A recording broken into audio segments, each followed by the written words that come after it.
வணக்கம் மக்களே. இந்த வீடியோவில் நம்ம என்ன செய்தி பார்க்க போகிறோம்னா 66 படங்கள் 22 வயதில் தமிழின் லேடி சூப்பர் ஸ்டார் காதலன் தந்த தீராத வலி கடைசியில் எடுத்த விபரீத முடிவு இணையதளத்தில் வைரலாகும் அந்த நடிகையுடைய செய்தி. யார் அந்த நடிகை, அவங்க எதற்காக இந்த குறுகிய வயதிலே விபரீத முடிவு எடுத்தாங்கன்னு இந்த வீடியோவில் விரிவாக பார்க்கலாம். அதுக்கு முன்னாடி முதன்முறையாக நம்ம சேனலை ஃபஸ்ட் டைம் பார்க்குறீங்கன்னா சப்ஸ்கிரைப் பண்ணாதவங்களாம் சப்ஸ்கிரைப் பண்ணிக்கோங்க. பெல் பட்டன்ஸ் மூலமிக்கு நம்ம சேனலோட நோட்டிஃபிகேஷனை எனபிள் பண்ணிக்கோங்க. நாங்கள் போடுற வீடியோ எல்லாமே உங்களுக்கு உடனுக்குடனே வந்து சேரும். 22 வயதில் 66 படங்கள் நடித்த தமிழ் சினிமாவில் லேடி சூப்பர் ஸ்டாராக வலம் வந்த நடிகை கடைசியில் எடுத்த முடிவு திரையுலகையை அதிர வைத்தது.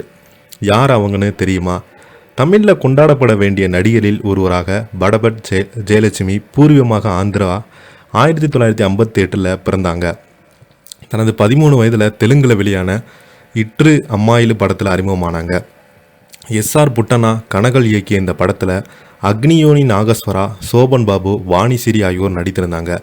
சுப்ராஜ் என்ற பெயரில் ஜெயலட்சுமி அறிமுகப்படுத்தியிருந்தாங்க. சுப்ராஜா என்கிற ஜெயலட்சுமி ரசிகர்கள் மனதை கவர்ந்த முதல் படம் தீர்ந்த யாத்ரா.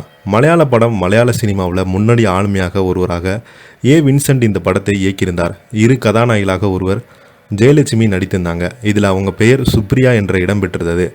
ஊர்வசி, சாரதா, கவியூர் பொன்னம்மா, சுகுமாரி போன்ற தேர்ந்தெடுத்த நடிகைகள் மத்தியில் சுப்ரியா ஜொலித்தாங்க. அவருக்கு படத்தில் 3 பாடல்கள் காட்சிகள் வைக்கப்பட்டது. அவர் அது அழகும் திறமையும் ரசிகர்களால் கொண்டாடப்பட்டது. மலையாள படத்தை தொடர்ந்து இருளும் ஒளியும் தமிழ் படத்தில் நடித்தாங்க. இதில் அவங்க பெயர் நிர்ஜா என்ற பெயருடன் நடித்திருந்தாங்க. இதனைத் தொடர்ந்து பாலச்சந்திரன் தனது அவள் ஒரு தொடர்கரை படத்தில் நடிக்க வாய்ப்பளித்தாங்க.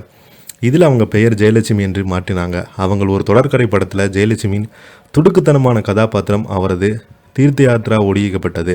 அவங்க ஒரு தொடர்கரையில் படபட் என்பது அவரது பெயருக்கு பின்னால் நிலைத்து கொண்டு ஜெயலட்சுமியானது. அவள் ஒரு தொடர்கரை அந்தலேனி கதாபாத்திரம் என்ற பெயரில் பாலச்சந்திரன் தெலுங்கில் எடுத்த போது அதில் நடித்தார்.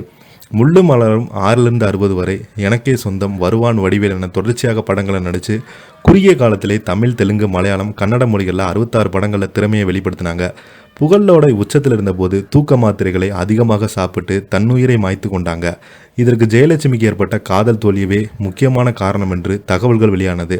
எம்ஜிஆர் அண்ணன் மகன் சுகுமார் என்பவரை ஜெயலட்சுமி காதலித்தாங்க.